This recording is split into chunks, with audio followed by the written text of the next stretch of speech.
유명한 역사 철학자인 헤겔이란 철학자가 있는데 이 헤겔이 쓴 아주 유명한 책 가운데 하나가 역사 철학이라고 하는 책입니다. 이 역사 철학에서 철학자 헤겔이 이렇게 말한 바가 있습니다. 우리는 역사를 통하여 아무것도 배우지 않는다는 것을 배운다. 우리는 역사를 통하여 무엇인가를 배우는데 그 역사를 통하여서 아무것도 배우지 않는다는 사실을 배운다라고 강조한 바 있습니다. 여러분, 이 말은 일정 부분은 옳은 말입니다. 왜냐하면 과거 역사를 통하여 우리는 수많은 교훈을 받았음에도 불구하고 우리의 신앙의 선배들 또 우리의 선조들을 통하여 그들이 어떻게 살았는지를 잘 보아왔고 그들의 성공과 실패를 목도했음에도 불구하고 우리가 동일한 실패와 실수를 저지르는 것을 볼 때 역시 우리도 역사를 통해 아무것도 배우지 않는다는 것을 배운다는 것을 경험하게 됩니다. 출애굽한 이스라엘 백성들에게 선지자 모세는 광야에서 설교할 때 신명기 12장 8절에서 이렇게 명령했습니다. 우리가 오늘 여기에서는 각기 소견대로 하였거니와 너희가 거기에서는 그렇게 하지 말지니라. 여호와 하나님의 불순종하며 자기 생각에 옳은 대로 살아갔지만 여기서는 그러나 이제 앞으로는 하나님이 인도하실 약속의 땅에서는 결단코 그렇게 살아서는 안 된다라고 하는 선지자 모세의 피토하는 절교의 설교였습니다. 광야에서는 불순종하며 우상을 숭배하다가 하나님의 진노와 심판을 당했지만 약속하신 땅 가나안에 들어가서는 이제 달라져야 한다라고 말한 것입니다. 그러나 가나안에 들어간 이스라엘 백성들은 급속도로 가나안화되었고 마치 서서히 따뜻해졌다가 끓는 물에 안주하다가 죽는 개구리처럼 우상을 숭배하며 하나님을 미신적으로 섬기던 삶을 반복했습니다. 광야에서는 금송아지를 만들어 우상을 숭배했다면 가나안에서는 하나님을 신상으로 만들어 하나님을 우상으로 대체하는 삶을 살았습니다.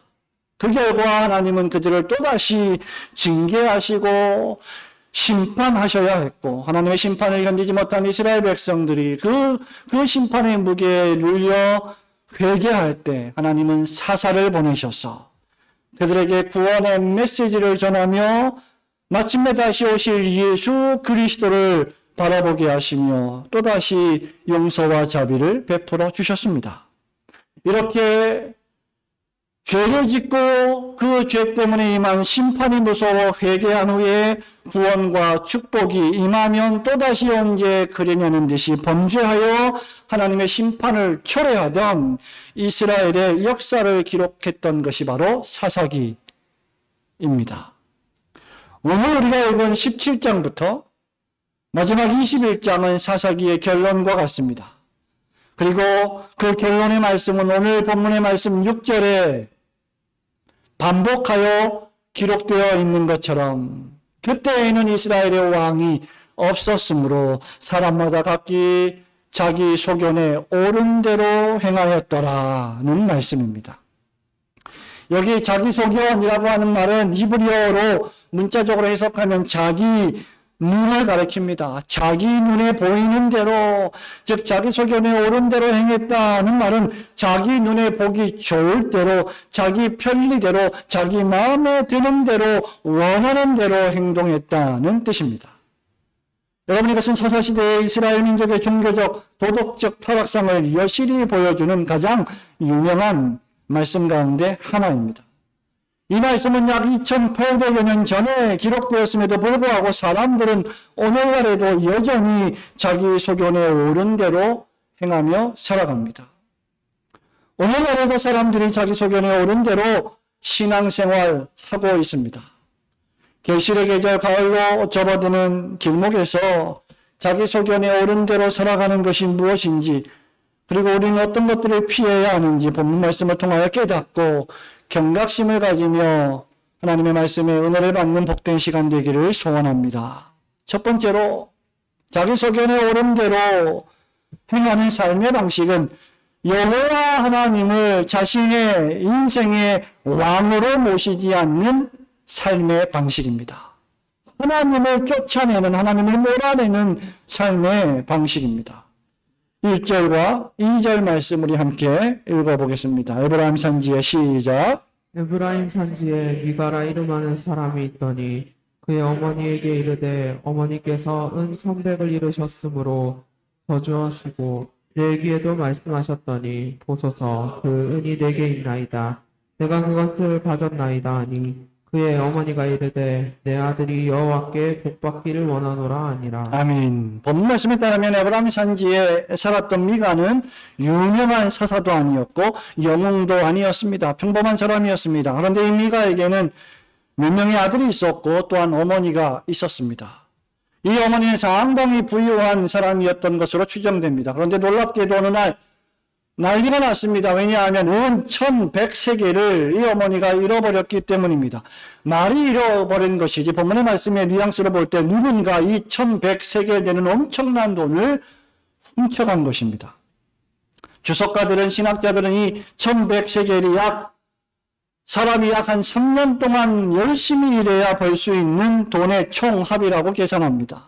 또 어떤 학자는 현대 화폐로 계산해 보면 이 돈은 약 20억, 30억 가량이 될 것이다 라고 추정하기도 합니다. 어쨌든 중요한 것은 엄청나게 큰 돈을 도둑 맞았다는 것이죠. 본문 10절에 보면 미가가 레위인 청년에게 연봉으로 해마다 은예를 준 것으로 보아서 이 은 1,100세겔은 대단히 큰 돈일 것입니다. 그래서 미가의 어머니가 화가 나서 저주하기 시작합니다. 이 돈을 훔쳐간 놈은 저주를 받을 것이다. 죽을 것이다. 그것을 누군가 훔쳐갔다면 그 훔친 사람은 심판을 면하지 못할 것이다. 라고 외쳤습니다. 그 소리가 얼마나 크고 얼마나 자주 들렸던지 놀랍게도 그 돈을 훔친 사람, 바로 자기 아들 미가가 그 이야기를 들었습니다. 어머니의 저주 소리가 얼마나 강력했던지 미가의 귀에까지 들렸습니다. 놀란 미가가 얼마나 하나님의 저주를 받을까 두려워하여 이실직고합니다. 내가 돈을 훔쳤습니다, 어머니. 그리고 그 돈이 여기 있습니다. 어디 안 가고 여기 있습니다. 한 푼도 어디 가지 않고 제가 지금 가지고 있는데 이 돈을 다시 돌려드리겠습니다. 그런데 더 놀란 일은 이 사실을 알게 된 어머니의 태도입니다. 그녀는 도리어 돈을 훔친 자기 아들이 여호와께 복을 받기를 원한다며 아들을 축복하기 시작합니다. 무시무시한 독설로 저주를 퍼부을 때는 언제고 또다시 낯빛을 변하여 기쁜 얼굴로 즐거운 얼굴로 아들을 축복합니다. 또한 그뿐입니까? 아들을 위하여 은 1,100으로 신상을 만들겠다. 여호와께 거룩히 드리겠다. 여호와께 이 모든 것을 바치겠다라고 서원을 합니다. 이 어머니는 자신의 저주로 아들에게 무슨 큰일이 생길까 걱정하여 황급히 저주의 말을 거두어드리고 축복의 말로 바꾸었던 것입니다. 여러분이 보기에도 황당한 상황입니까? 도둑질은 정확히 하나님께서 모세에게 주신 이스라엘 백성에게 주신 10계명 가운데 제8계명을 어기는 범죄 행위입니다. 도둑질은 계명을 어기는 일일 뿐만 아니라 도둑질이 왜 나쁜 것이냐라고 할 때 그것은 사람을 속이는 일 정도가 아니라 하나님을 속이는 일이 되는 것이기 때문이죠. 신약시대에도 사도행전 5장 4절에 따르면 땅을 팔고 헌금한 각 가운데 얼마를 감추고 나머지만 헌금했던 유명한 신약의 두 부부 아나니아와 삽비라가 하나님의 심판을 받아 죽었는데 성경은 그들이 죽은 이유를 사람을 속인 것이 아니라 성령님을 속인 것이고 하나님을 속였기 때문이다라고 밝히고 있습니다. 그런데 놀랍게도 어머니는 미가를 책망하는 대신 너 어떻게 돈을 훔칠 수 있느냐? 너 어떻게 인생을 그렇게 사느냐? 너 그렇게 살면 안 된다라고 책망하는 대신 도리어 여호와께서 복을 주십시오라고 축복을 간구합니다. 도적질을 하고 거기다가 거짓말까지 했으면 책망하고 혼내야 마땅하지 않습니까? 계명을 어긴 것을 통해 자복하고 사람을 속이고 하나님을 속인 것을 회개해야 하고 다시는 그런 일을 하지 못하도록 따끔하게 경고하고 단호하게 책망하고 징계해야 하는 것이 경건한 부모가 해야 할 일입니다. 그런데 이 어린이는 어찌된 일인지 아이를 도리어 축복하고 있습니다. 도둑질하고 한동안 거짓말하며 하나님의 계명을 어겼음에도 복을 받는 일에 여호와의 이름을 동원하고 있습니다. 여러분, 이것이 가당키나한 일입니까? 우리는 여기서 정확히 사사시대의 기복신앙을 보게 됩니다. 어떤 주석가는 이 본문을 설교하며 이렇게 말합니다. 어떻게든 복을 받자. 무슨 수를 써서라도 복을 받자. 어떤 방법을 써서라도 복만 받을 수 있다면 그 방법을 다 쓰자. 여러분, 이것이 바로 미가의 사고방식이었고 그 당시에 수많은 하나님을 믿는다고 하는 사람들의 사고방식이었습니다. 참으로 그렇지 않습니까, 여러분? 여러분이 복을 받을 수만 있다면, 여러분이 돈을 벌 수만 있다면, 여러분이 잘 될 수만 있다면, 성공할 수만 있다면, 여러분이 만사에 형통할 수만 있다면 하나님의 계명을 한두 번 어기든 말든 별로 중요하지 않다고 생각하는 것이 오늘날 우리의 문화가 아닙니까? 주의를 한 번 범하는 것 자체를 별로 중요하게 대수롭지 않게 생각하는 것이 오늘날 현대인들의 문화가 아닙니까? 미가의 가정이 왜 이렇게 되었습니까? 그것은 하나님을 그 가정에 또 자기 자신들의 영혼의 왕으로, 주인으로 우리가 따라야 할 그 명령을 반드시 순종해야 할 주인으로 모시며 살지 않았기 때문입니다. 마치 뒷방 물건이처럼 있는 듯 없는 듯 있으면서 우리에게 복을 베풀어주는, 우리가 죄를 지을 때는 그냥 모른 척 해주는 그런 종류의 신으로 그들은 여겼던 것입니다. 형식적으로는 종교적 가정이었습니다. 형식적으로는 제사도 드렸습니다. 형식적으로는 하나님의 이름도 부르며 기도했습니다. 형식적으로는 성도입니다. 하지만 그들이 행동하는 모습은 하나같이 불신앙적이요, 신성모독적입니다. 필연적으로 하나님을 왕으로 모시지 않는 삶은 하나님의 말씀을 무시하는 삶을 살게 됩니다. 필연적으로 그런 삶은 자신들의 말이 하나님의 말로 둔갑되는 삶을 추구하게 됩니다. 성도 여러분, 우리가 모든 일을 결정할 때 우리 그리스도인들의 표준과 기준은 무엇입니까? 하나님의 말씀입니다. 그러나 미가 가정의 표준은 바로 자기 소견이었습니다. 자기 눈앞에 보이는 대로입니다. 자기 편한 생각대로입니다. 오늘 왕이 없는 패역한 세대, 하나님을 잊어버린 패역한 세대, 하나님께 영광을 돌리지 않는 교회, 하나님께 영광을 돌리지 않는 목사, 하나님께 영광을 돌리지 않는 성도들의 삶이 바로 이와 같습니다. 성도 여러분, 여러분 가운데 여러분의 자녀가 잘못되기를 바라는 사람이 누구이겠습니까? 단 한 명도 없을 것입니다. 여러분의 자녀가 하나님의 저주를 받기를 원하는 부모가 어디 있겠습니까? 악한 부모라도 자녀에게는 좋은 것으로 주고 싶지 아니합니까? 그러나 자녀가 범죄하고 있다면, 그러나 자녀가 지옥으로 가고 있다면, 그러나 자녀가 하나님을 예배하는 일을 소홀히 여기고 있다면, 하나님을 예배하는 태도와 자세가 불량하다면, 하나님의 말씀을 소홀히 여기고 있다면, 그저 잘못될까 감싸기만 하고 여호와의 이름을 망령되이 일컬어 축복하기만 한다면 그것은 그저 기복신앙일 뿐입니다. 자식들이 패역하고 도둑질을 일삼고 하나님의 계명을 어긴다면 뭐를 돼서라도 따끔하게 책망하고 회개하게 해야 합니다. 그렇지 않는다면 아나니와 삽비라, 홈리와 비느하스, 엘리 가문의 저주와 심판이 바로 또다시 재현되고 반복될 것이기 때문입니다. 여러분, 이렇게 회개하고 책망하며 징계하는 삶은 오직 여러분의 가정이 사시고 참되신 하나님을 의식하며 살아갈 때만 가능합니다. 자기 소견에 옳은 대로 행동하지 않으려면 그래서 철저하게 매사에 하나님 중심의 삶을 살아야 하는 것이죠. 매사에 하나님을 의식하며 사는 것입니다. 구체적으로 말하자면 지금 내가 하는 생각이 하나님이 기뻐하시는 생각일까? 지금 내가 내리려고 하는 결정이 하나님의 말씀에 부합하는 것일까? 내가 하려는 행동이 과연 하나님이 기뻐하실까? 하나님께 영광이 될까?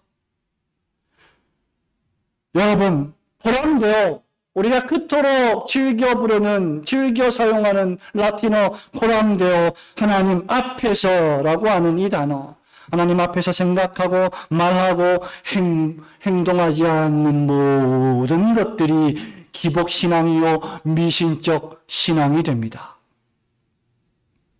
그건 모두가 다 자기 소견에 옳은 대로 행동하는 것입니다.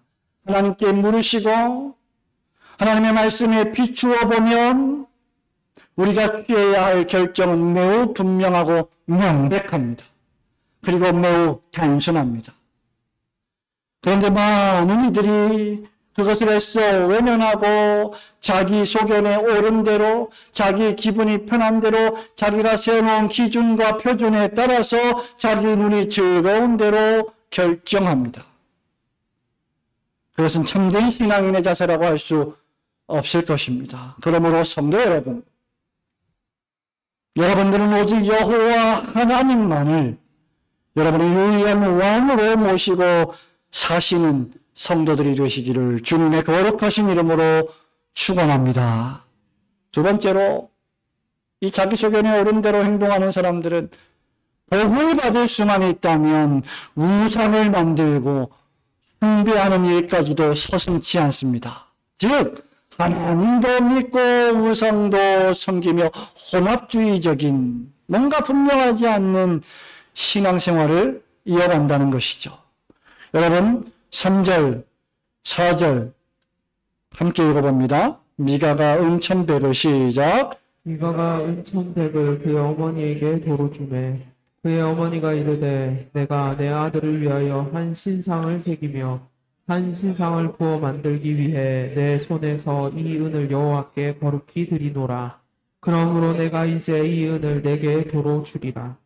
미가가 그 은을 그의 어머니에게 도로 주었으므로 어머니가 그 은 200을 가져다 은장색에게 주어 한 신상을 새기고 한 신상을 부어 만들었더니 그 신상이 미가의 집에 있더라. 그 사람 미가에게 신당이 있으므로 그가 에봇과 드라빔을 만들고 한 아들을 세워 그의 제사장으로 삼았더라. 기상천외한 일들이 벌어집니다. 여러분, 이 말씀은 앞서 말씀드린 대로 왕이신 하나님이 없는 삶의 전형적인 모습을 적나라하게 묘사해 줍니다. 미가의 어머니는 다시 찾은 이 돈을 하나님께 바친다고 했습니다. 어차피 잃어버렸던 돈인데 다시 찾았으니 이것을 하나님께 바친다는 것은 칭찬받아 마땅한 일입니다. 그런데 3절에 따르면 미가의 어머니는 또다시 세 가지 치명적인 실수를 저지릅니다. 자기 소견에 옳은 대로 저지르는 실수입니다. 그 첫째는 이 돈을 바치는 이유가 여호와 하나님이 아니라 자기 아들 때문이었습니다. 내 아들을 위하여, 내 아들을 위하여. 말로는 여호와 하나님을 위하여라고 하지만 실상은 자기 아들을 위하여 돈을 바친 것입니다. 둘째는 은 1100세겔 모두를 바친다고 했지만 200세겔만 사용해서 신상을 만들었습니다. 전부를 바친다 말하고는 실제로는 매우 적은 금액만 사용한 것입니다. 셋째로 더욱 충격적이게도 미가의 어머니는 이 돈을 은장색에게 주어서 하나님의 모습을 띤 형상을 만들어 신당에 모셔두었습니다. 여러분, 하나님께 바친다 하고는 실제로 우상을 만드는데 사용해버린 것입니다. 더 나아가 미가는 신당을 가지고 있었는데 여기서 에봇과 드라빔을 만들었습니다. 에봇은 구약시대에 하나님께 나아갈 수 있는 거룩을 제공하는 제사장의 거룩한 의복입니다. 드라빔은 당시에 이방 민족들이 섬겼던 다산과 푸녀를 상징하는 이방신이자 가정의 수호신이었습니다. 이거 다 만들면 축성하는, 즉 거룩하게 하는 의식을 치른 뒤에 신당에 모셔두는 것이 관례였습니다. 말하자면 그들은 광야에서 금송아지를 만들었던 것처럼 가나안에서도 여전히 하나님도 섬기고 우상신도 섬겼던 것이죠. 그들의 신앙이란 것이 여호와 하나님의 영광은 온데간데 없고 오직 자신들의 받을 복에만 눈이 완전히 멀어버렸던 것입니다. 하나님을 경배하고 섬겨야 할 신당에 우상을 모셨습니다. 우상 신상을 만들어서 놀랍게도 그것을 여호와께 드렸다라고 했습니다. 그곳에 에봇과 드라빔을 함께 놓았습니다. 전형적인 혼합주의 우상 숭배입니다. 여호와의 법궤를 사로잡아서 다곤 신당에 함께 모셔둔 이방 블레셋 족속과 하나도 다를 바가 없는 신앙생활을 그들은 하고 있었던 것입니다. 미가와 그의 가족들은 자기 집에서 아예 제사도 드리고 우상도 섬겼던 것이죠.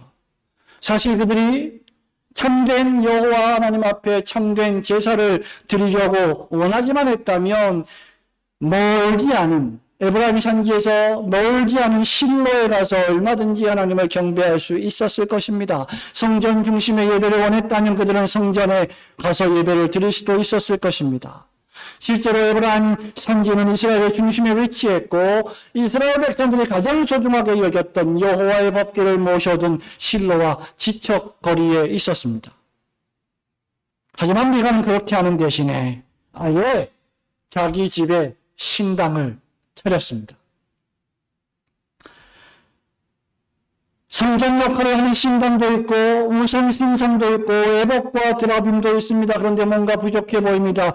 제사장이 없었던 것이죠. 그래서 자기 아들 중에 한 아들을 세워 불법적으로 집안의 제사장으로 삼았습니다. 이런 방식으로 미가는 자기 집에 가정재단을 만들었던 것입니다. 그러나 제사장은 여러분 잘 아시는 것처럼 레위 지파 중에서도 아론의 후손만 세울 수 있었습니다. 레위 지파도 아니고 아론의 후손도 아닌 에브라임 지파의 미가가 자기 아들을 제사장으로 세운 것은 불법 중에 불법입니다. 뿐만 아니라 하나님이 정해놓으신 계명에 대한 명백한 위반입니다. 그래서 뭔가 깨름칙했던지 7절부터 이어지는 13절에 보면 여행하던 한 레위인과 계약을 맺게 됩니다.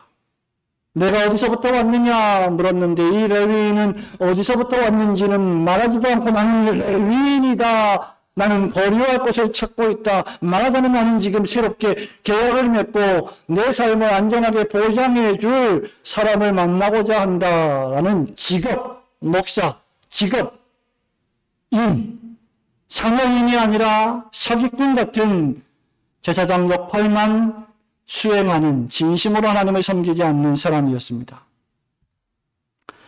그래서 13절에 이렇게 말합니다. 레위인이 제사장이 되었으니 이제 여호와께서 내게 복을 주실 줄을 아노라. 완벽하게 모든 것을 다 갖추었으니 이제 하나님은 우리에게 복을 주실 수밖에 없다. 봐라, 우리 집에 레위인 제사장이 있지 않냐, 신당이 있지 않냐, 에봇과 드라빔이 있지 않냐, 신상이 있지 않냐. 미가는 그저 종교적 형식을 갖추어 여호와의 복을 받으려 했죠. 이들이 에봇을 만들고 신당을 만들고 우상을 만들고 제사장을 세운 것은 참되고 진실하게 회개하며 하나님을 섬기기 위함이 아니었습니다. 성도 여러분, 지금도 우리가 얼마든지 마음만 먹으면 사실 교회에 갈 수 있고 예배당에 갈 수도 있는데 게으르고 마트에서 귀찮아서 누워서 스마트폰으로 여러 인터넷 예배 가운데 하나를 클릭해서 잠시 시청하고 주의를 지켰다고만 합니다. 언제부터 주의 성수가 스마트폰 하나로 해결되었단 말입니까? 성경은 단 한 번도 그런 것을 주의 성수라 말한 적이 없습니다. 요즘 유행하고 있는 인터넷 교회, 메타버스 교회, 가상현실 교회, 증강현실 교회는 제가 볼 때 마치 거의 현대판 신당과 같아 보입니다. 내가 믿기 편한 방식으로 하나님을 믿으려고 하는 어리석은 사람들의 모습들입니다. 타락한 죄인들은 번영과 축복을 가져올 수만 있다면 얼마든지 하나님을 들러리로 삼고 예배를 그저 형식적인 의식으로 전락시켜 버립니다. 그런 사람들에게는 예배에 감격이 없지요. 예배는 지루해지고 제사는 고리타분해지고 빨리 끝나기를 바라는 시간이 될 것입니다. 하나님은 만물이 여김을 당하지 아니하십니다. 하나님은 타락한 죄인들을 심판하십니다. 여호와 하나님의 불을 말씀대로 다루지 않았던 홈리와 비느하스 나답과 아비후가 그랬습니다. 중심으로 하나님을 올바로 섬기지 않고 하나님을 이용하기만 한다면 하나님의 진노를 피할 수 없을 것입니다. 성도 여러분, 하나님을 나의 삶의 왕으로 모시는 신자는 결코 하나님을 이용하지 않습니다. 아니, 이용할 수 없습니다. 하나님을 왕으로 모시는 신자는 의상을 만들지 않습니다. 하나님을 왕으로 모시는 신자는 하나님을 바르게 모시고 섬기고 경배하는 일에 최선의 집중을 기울이고 최선을 기울입니다. 무슨 수를 써서라도 복을 받자고 생각하기보다 하나님을 섬길 때 우리가 복을 받지 못한다 할지라도 하나님을 바르게 섬기자라고 말합니다. 예배를 드리는 것도 우리가 오늘 여러분이 그러했듯이 감사의 연보를 드리는 것도 복을 받고자 함이 아니요 이미 하나님이 주신 구원의 복에 감사하고 감격하며 그 크신 하나님의 사랑을 찬양하기 위해서입니다. 그리고 그 하나님께서 우리를 지금부터 영원토록 지켜주실 언약의 하나님이심을 굳게 믿기 때문입니다. 과연 여러분은 무엇을 위하여 예배를 드립니까? 오늘날 우리는 왜 신앙생활을 하고 있습니까? 우리가 왜 주일날 교회를 나옵니까? 혹시 복을 받을 수만 있다면 무슨 짓이라도 우리가 하고 있지는 않습니까? 자기 소견에 옳은 대로 살아가는 신앙생활은 우상을 숭배하는 기복적인 신앙생활입니다. 참된 신앙생활은 내 영혼의 주권자 되시는 참된 왕을 모시는 생활입니다.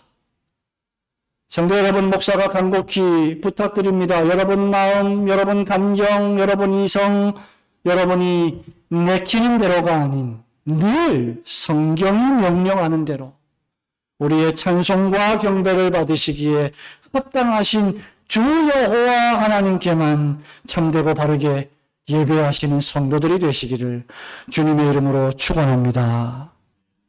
마지막으로 자기 소견에 옳은 대로 살아가는 삶은 타락한 인간이 세상에서 자신이 왕이 되어 교만하게 살아가는 삶의 방식이요, 그것은 비참한 결말을 초래하는 삶의 방식입니다. 우리 6절 말씀을 함께 한 번 더 읽어봅니다. 6절 그때에는 시작. 사람마다 자기 소견에 옳은 대로 행하였더라. 아멘. 사사기 기자는 상황이 이렇게 악화된 이유를 가리켜서 그때에는 이스라엘에 왕이 없었으므로 라고 말합니다. 구약에서 왕이라고 하는 히브리어 멜레크라고 하는 말은 주권자, 통치자를 뜻하죠. 사사기의 기록 연대는 약 BC 1400년부터 1050년 사이인데 이때는 출애굽한 이스라엘 백성들이 가나안에 살면서 초대왕 사울이 사무엘의 기름 부음을 받아 왕이 되기 바로 직전의 시기입니다. 즉 물리적인 이스라엘의 왕이 세워질 때쯤이었습니다. 이스라엘의 물리적인 왕이 없었던 때였죠. 그래서 사람들은 우리에게 왕을 주세요, 왕을 주세요라고 말했던 것 아닙니까? 그런데 여러분, 만약에 이스라엘에게 물리적인 왕이 있었다 한다면 그들은 과연 하나님을 올바로 섬겼을까? 각기 자기 소견에 옳은 대로 살지 않았을까? 이스라엘의 사울이나 다윗이나 솔로몬 왕이 있었더라면 이스라엘 백성이 각기 자기 소견에 옳은 대로 행하던 삶을 버렸을까? 그렇지 않습니다. 중요한 것은 영적 왕, 우리의 영원한 왕이 되시는 하나님께서 우리의 영혼의 왕이 되어서 우리를 통치하고 계시는 것을 내가 허락하고 있느냐 그렇지 않느냐에 달린 일입니다. 이 나라에 대통령이 있습니다. 헌법이 있죠. 교회에도 질서가 있고 헌법이 있고 성경이 있습니다. 교회에도 당회가 있고 목사와 장로가 있습니다. 그럼에도 불구하고 하나님을 내 인생의 왕으로 모시지 않는다면 나는 여전히 불법한 인생을 살아갈 것입니다. 아무의 말도 듣지 않고 그 어떤 권위자의 권면도 귀담아 듣지 않고 수없이 말하고 수없이 권면하는 권위자의 말을 그저 잔소리로 치부하며 내 소견에 오른 대로 행하게 될 것입니다. 여전히 이스라엘에 왕이 없는 시대가 되는 것이죠. 지금 사사기의 기록자는 바로 정확히 하나님 백성을 통치하는 왕이요 군주이신 하나님이 없는 사람들의 삶의 모습을 묘사하고 있고 17장 6절부터 시작해서 18장 1절, 19장 1절, 21장 25절에서 무려 4번씩이나 그때에는 이스라엘의 왕이 없었으므로 사람이 각기 자기 소견에 옳은 대로 행하였더라고 말하고 있습니다. 사무엘상 8장 7절과 8절에서 여호와 하나님께서 사무엘에게 이렇게 말씀하십니다. 사무엘에게 여호와께서 이르시되 백성이 내게 한 말을 다 들으라. 이는 그들이 너를 버림이 아니요 나를 버려 자기들의 왕이 되지 못하게 함이니라. 내가 그들을 애굽에서 인도하여 낸 날부터 오늘까지 그들이 모든 행사로 나를 버리고 다른 신들을 섬김같이 내게도 그리하는도다. 여러분, 이것은 그때나 지금이나 우리가 사는 시대의 일반적인 문화입니다. 우리를 가만히 내버려 두면, 우리를 그저 타락한 본성대로 살아가게 내버려 두면 우리는 하나님을 자동적으로 따르지 않습니다. 우리는 하나님을 배반합니다. 하나님의 말씀을 위반합니다. 하나님을 떠납니다. 신앙을 멀리합니다. 교회를 멀리합니다. 그런 사람들을 가만히 내버려 두면 교회에 돌아오지 않습니다. 지금 우리가 살고 있는 이 시대가 그래서 위험한 시대입니다. 사람이 하나님을 버리면, 사람이 하나님의 말씀을 따르지 않으면 결국 자기 자신이 자기 인생의 왕이 되며 살아갑니다. 자기 눈앞에 보이는 대로 살아갑니다. 내가 듣고 싶은 말만 듣고 내가 하고 싶은 말만 하며 내가 보고 싶은 것만 보며 살아갑니다. 가르침 받기를 싫어합니다. 순종하기를 싫어합니다. 자기 생각을 내세웁니다. 하나님 말씀에 복종하지 않습니다. 이런 삶은 악인의 삶과 다를 바가 없습니다. 사사시대 사람들의 삶의 모습이 하나님 없는 삶이었다는 것이죠. 시편 53편 1절에서 시인이 이렇게 말합니다. 어리석은 자는 그의 마음에 이르기로 하나님이 없다도다. 교회를 다니고 예배를 드리면서 여호와 하나님의 이름을 이야기하고 성경을 말한다고 해서 그가 하나님을 다 자동적으로 잘 섬기는 사람은 아닙니다. 여전히 종교적인 행위를 하더라도 그 마음에 하나님 없이 살아간다면 그는 어리석은 불신자일 뿐입니다. 신약의 사도 요한은 이런 삶을 가르쳐서 요한일서 2장 16절에서 육신의 정욕, 안목의 정욕, 이생의 자랑의 삶이다라고 말합니다. 신자들이 똑같이 안 믿는 사람들하고 앉아서 육체의 정욕, 안목의 정욕, 세상 사람들이 하고 있는 자랑하는 것들 똑같이 자랑하면서 살아간다면 우리가 세상 사람들과 다를 바가 무엇입니까? 지난 2000년 동안 하나님이 없이 살았던 인류를 보십시오. 여러분, 그들은 부패하고 가증스러운 악을 행해왔습니다.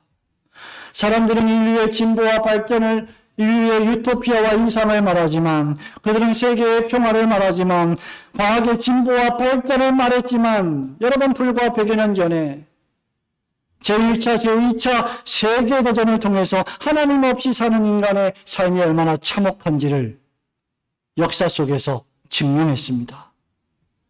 그들은 의학의 눈부신 발전을 말하지만 바이러스 하나도 해결하지 못하는 무능력한 인간의 모습을 보이고 있습니다. 그들은 인간의 행복을 말합니다. 그 행복이란 무엇입니까? 물질적인 번영과 축복에 기반한 육체 중심의 쾌락주의일 뿐입니다. 성경이 명백하게 정죄하고 있는 동성애를 성적 기호의 차이와 인권의 문제라고 주장하며 건강한 가정을 위협하는 것이 저들이 하는 짓입니다. 이 모든 것들이 하나님 없는 자기 소견에 옳은 대로 살아가는 삶의 모습이고, 바울은 로마서 1장에서 무려 27가지 정도의 하나님 없는 죄악적인 삶의 목록들을 적나라하게 묘사하고 있습니다. 내 인생에 하나님이 없다면 누군가는 왕이 되어야 하는데, 하나님이 왕이 아니시라면 내가 왕이든지 사단이 내 삶의 왕 노릇하게 될 것입니다. 여러분, 오래전에 했던 영화 가운데 관상이라는 영화가 있지요. 배우 이정재가 관상가한테 이렇게 말합니다. 관상가를 불러놓고 내가 왕이 될 상이더냐, 관상을 한번 봐보라, 이런 말. 여러분, 목회자들, 목사들, 또 교회 성도들, 교회 직분자들 매우 조심해야 될 언어 가운데 하나가 이런 것들입니다.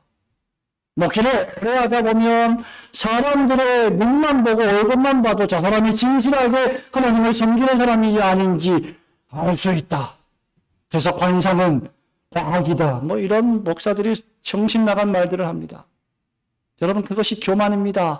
그것이 하나님 없는 발언입니다. 여러분, 그것은 협박이죠. 그것은 전혀 성경적인 발언이라고 할 수 없습니다. 물론 우리가 오랫동안 사람을 상대하고 목회를 하고 또 신앙생활을 하고 많은 사람을 접할 때 어느 정도 열륜이 쌓이고 지식과 경험이 쌓여서 어느 정도 사람의 인격과 성품과 활동들을 파악할 수 있는 것은 사실이지만, 그럼에도 불구하고 사람의 얼굴을 보면 하나님을 참으로 섬기는지 아닌지 알 수 있다라고 말하는 것은 신성모독적인 발언입니다. 자기 자신이 하나님이 되겠다는 것이죠. 자기 자신이 판단자가 되겠다는 것이죠.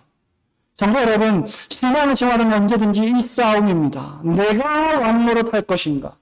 내가 내 마음대로 할 것인가? 아니면 하나님께서 내 삶을 통하여 나를 움직이게 하실 것인가? 내가 내 마음대로 살아갈 것인가? 아니면 주님의 영광만을 목적하며 살아갈 것인가? 내가 내 목숨만을 위해 내 영광과 명예만을 위하여 살 것인가? 아니면 주님의 나라와 주님의 몸된 교회를 위하여 봉사하고 섬기며 살아갈 것인가? 내가 주의를 위하여 일주일의 삶을 정돈하며 살아갈 것인가? 아니면 주일은 아무런 상관이 없이 내 마음대로 일주일 동안 살다가 예배 소홀히 할 것인가? 여러분, 전부 신앙생활은 이 싸움입니다. 이 질문 앞에 솔직해진다면 우리가 취해야 할 행동은 너무나도 분명해집니다. 우리가 어떻게 살아야 할지 자연 만물과 하나님의 말씀이 성경에 분명하게 기록되어 있고 우리의 마음의 양심이 그것을 증언하고 있기 때문에 우리는 핑계할 수 없습니다. 성도 여러분, 말씀을 맺습니다. 사사기 기록자의 이 절박한 탄식을 마음에 새기십시오. 이스라엘에 그때에는 왕이 없었으므로 사람들이 각기 자기 소견에 옳은 대로 행하였더라. 여러분, 이스라엘에 그때에는 왕이 없었으므로, 그때에는 없었습니다. 그러나 이제는 왕이 계십니다. 이제는 달라야 합니다. 이것은 우리의 과거의 삶으로 남겨두어야 합니다. 이 말씀은 과거의 흑역사로 남겨놓아야 합니다. 지금도 우리가 그처럼 왕이 없는 삶을 살아간다면 여전히 하나님의 진노와 심판을 당할 것이기 때문입니다. 왕이 없는 가정을 생각해 보세요. 무질서하죠. 왕이 없는 교회를 생각해 보시오. 다 자기가 왕이 되죠. 왕이 없는 나라와 민족, 권위가 무너진 나라와 민족을 생각해 보십시오. 혼돈의 연속일 것입니다. 사람들은 방자에 행하고 불법과 죄와 악이 성행할 것입니다.